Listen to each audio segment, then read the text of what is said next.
আজকের এই ভিডিওতে পেঁয়াজ রসুন ছাড়া চিকেনের দুর্দান্ত স্বাদের রেসিপি আপনাদের সঙ্গে শেয়ার করতে চলেছি। আশা করি চিকেনের এই রেসিপি আপনাদের সকলের ভালো লাগবে। রেসিপি ভালো লাগলে চ্যানেল সাবস্ক্রাইব করে পাশে থাকতে ভুলবেন না কিন্তু। চলুন তাহলে ভিডিও শুরু করি। নমস্কার বন্ধুরা, পেঁয়াজ হেসেলে আপনাদের সবাইকে স্বাগত জানাই।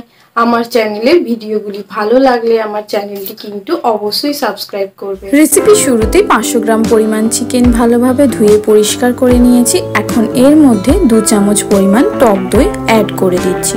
সেই সাথে দিয়ে দেব 1 চামচ পরিমাণ আদা বাটা, দিয়ে দেব স্বাদ অনুযায়ী নুন, দিয়ে দেব হাফ চামচ পরিমাণ কাশ্মীরি লঙ্কার গুঁড়ো। এখানে আপনারা ঝাল লঙ্কার গুঁড়ো ব্যবহার করতে পারেন, আমি কালারের জন্য কাশ্মীরি লঙ্কার গুঁড়ো ব্যবহার করলাম। সমস্ত উপকরণ একসঙ্গে ভালোভাবে একেবারে ম্যারিনেট করে নিচ্ছি। ম্যারিনেট করা হয়ে গেলে আধ ঘন্টার জন্য ঢাকা দিয়ে ফ্রিজের মধ্যে রেখে দেব। আধ ঘন্টা পর মাংসটা একটা কড়ার মধ্যে ঢেলে কড়াটা আমি গ্যাসের চুলোয় বসিয়ে নিয়েছি। এখন গ্যাসের ফ্লেম জ্বালিয়ে মাংসটা 5 মিনিটের জন্য হাই ফ্লেমে রান্না করতে রাখবো। মাংসটা যখন ফুটে উঠবে তখন একবার খুব ভালোভাবে একবার খুন্তি দিয়ে নাড়াচাড়া করে দিচ্ছি। 5 থেকে 10 মিনিট একটু নাড়াচাড়া করে মাংসটা খুব ভালোভাবে কষিয়ে নেব। মাংসটা কষানোর সাথে সাথে খেয়াল করুন মাংস থেকে কিন্তু জল বেরোতে শুরু করে দিয়েছে।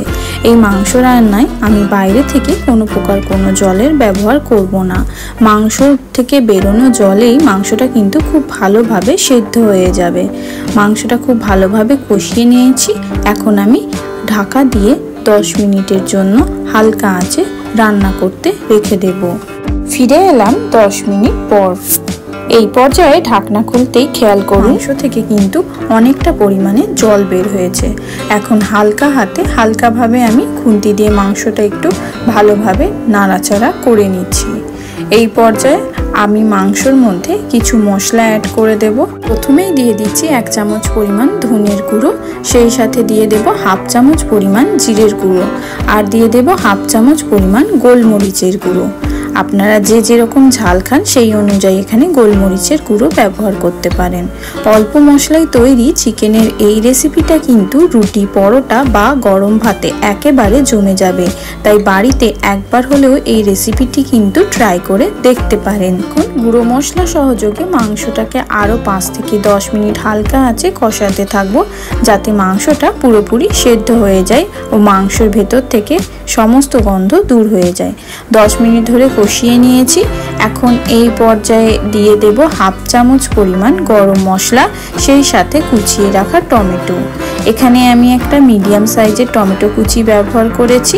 সেই সাথে দিয়ে দিচ্ছি অল্প একটু ধনেপাতা কুচি। আপনারা চাইলে টমেটোর পরিমাণ এই রেসিপিতে বাড়িয়ে অথবা কমিয়েও নিতে পারেন। পেঁয়াজ রসুন ছাড়া দই চিকেন একেবারে তৈরি। এখন আমি ঢাকা দিয়ে 10 মিনিটের জন্য রেখে দেব। 10 মিনিট পর আমি একটা পাত্রের মধ্যে চিকেনটা পরিবেশন করে নেব। চিকেনের এই রেসিপি ভালো লাগলে আমার চ্যানেলটি কিন্তু সাবস্ক্রাইব করে লাইক, কমেন্ট, শেয়ার করে জানাতে ভুলবেন না। দেখা হচ্ছে পরের ভিডিওতে।